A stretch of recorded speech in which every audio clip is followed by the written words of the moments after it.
হরে কৃষ্ণ কৃষ্ণ কৃষ্ণ হরে হরে, হরে রাম রাম রাম হরে হরে।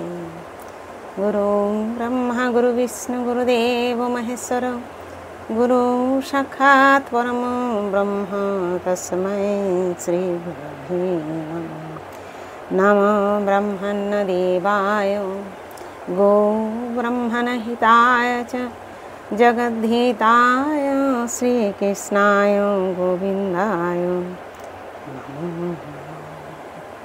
জয় গুরুদেব। পাঠ করছি শ্রীমদ্ ভাগবত গীতা চতুর্থ অধ্যায় জ্ঞান যোগ, শ্লোক নাম্বার 42।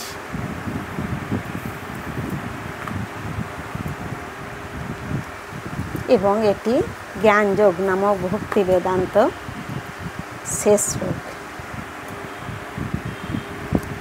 তস্মাৎ জ্ঞান সম্ভূতং হিতস্থং জ্ঞানাসীনাত্মানং চিত্তৈনং সংশয়ং যোগমাতিষ্ঠোত্তিষ্ঠ ভারত। তস্মাৎ অতএব অজ্ঞান সম্ভূতম, অজ্ঞান থেকে উদ্ভূত, হৃতস্থম হৃদয়স্থিত জ্ঞান, জ্ঞানের অসীনা খড়গের দ্বারা আত্মান আত্মার ছিত্তা ছিন্ন করে। এ নাম এই, সংশয়ম মানে সংশয়, যোগম মানে যোগে, আতিষ্ঠ মানে অধিষ্ঠিত হও, উত্তিষ্ঠ যুদ্ধ করার জন্য উঠে দাঁড়াও। ভারত হে ভারতবংশীয়, অতএব তোমার হৃদয়ে যে অজ্ঞান প্রসূত সংশয়ের উদয় হয়েছে তা জ্ঞানরূপ খড়গের দ্বারা ছিন্ন করো। হে ভারত, যোগাশ্রয় করে তুমি যুদ্ধ করবার জন্য উঠে দাঁড়াও। তাৎপর্য: এই অধ্যায়ে যে যোগ পদ্ধতির উপদেশ দেওয়া হয়েছে তাকে বলা হয় সনাতন যোগ, অর্থাৎ জীবের শাশ্বত কার্যকলাপ। এই যোগে দুই রকম যজ্ঞের অনুষ্ঠান সাধিত হয়। তার একটি হচ্ছে দ্রব্যযজ্ঞ, অর্থাৎ সব রকম জড় বিষয়ক উৎসর্গ করা, এবং অন্যটি হচ্ছে আত্মজ্ঞান যজ্ঞ, যা সম্পূর্ণরূপে শুদ্ধ পারমার্থিক কর্ম। দ্রব্যময় যজ্ঞ যদি পারমার্থিক উদ্দেশ্যে সাধিত না হয় তবে তা জড়জাগতিক কর্মে পর্যবসিত হয়।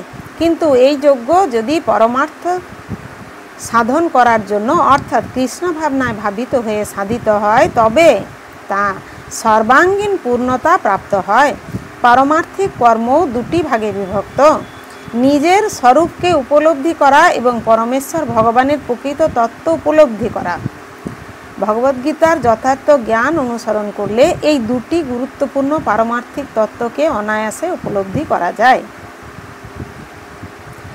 তখন ভগবানের অবিচ্ছেদ্য অংশরূপে জীব আত্মার আত্মা স্বরূপের যথার্থ জ্ঞান উপলব্ধি করতে আর কোনোই অসুবিধা হয় না। আর এই প্রকার উপলব্ধি হিতকর, কারণ এই জ্ঞানের প্রভাবে ভগবানের দিব্য লীলার তত্ত্ব সহজেই বুঝতে পারা যায়। এই অধ্যায়ের প্রারম্ভে ভগবান নিজেই তার অপ্রাকৃত কার্যকলাপের কথা বর্ণনা করেছেন। ভগবদ্গীতায় প্রদত্ত ভগবানের উপদেশ যে বুঝতে পারে না সে হচ্ছে শ্রদ্ধাহীন, এবং বুঝতে হবে ভগবানের দেওয়া স্বল্প স্বাধীনতার সে অপব্যবহার করছে। এই ধরনের উপদেশ সত্ত্বেও যে ভগবানের সচ্চিদানন্দময় রূপকে হৃদয়ঙ্গম করতে পারে না সে নিতান্তই মূর্খ।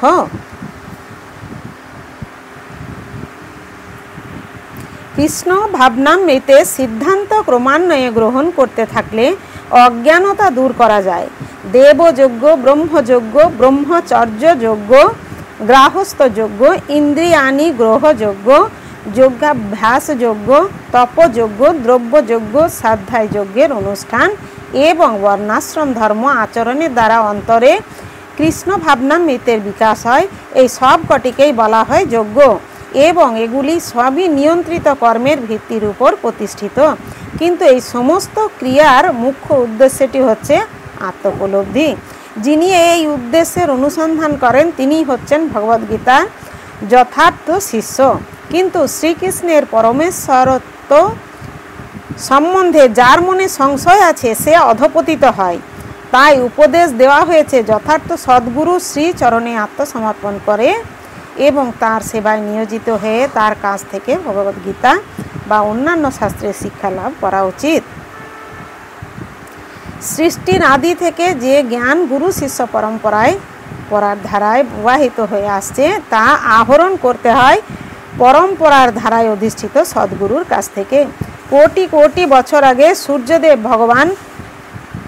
সূর্যদেবকে ভগবান যে শিক্ষা দিয়েছিলেন সেই শিক্ষা তার কাছ থেকে এই পৃথিবীতে নেমে এসেছে এবং সদ্গুরু তা সম্পূর্ণ অপরিবর্তিতভাবে দান করেন। তাই ভগবদ্গীতা যথার্থ উপদেশ প্রত্যেকের অনুসরণ করা উচিত।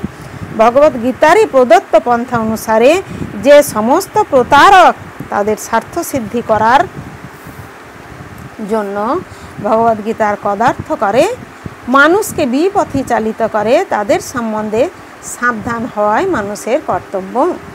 ভগবান হচ্ছেন অবিসংবাদিত পরমেশ্বর এবং তার সমস্ত লীলায় অপ্রাকৃত। এই সত্যকে যিনি উপলব্ধি করতে পেরেছেন তিনি ভগবদ্গীতার জ্ঞান লাভ করার প্রারম্ভিক মুহূর্ত থেকেই মুক্ত। ইতি অপ্রাকৃত পারমার্থিক জ্ঞানের স্বরূপ উদ্ঘাটন বিষয়ক জ্ঞানযোগ নামক শ্রীমদ্ ভাগবত গীতার ৪র্থ অধ্যায়ের ভক্তি বেদান্ত তাৎপর্য সমাপ্ত। হরে কৃষ্ণ কৃষ্ণ কৃষ্ণ হরে হরে, হরে রাম রাম রাম হরে হরে। জয় গুরুদেব, জয় গুরুদেব।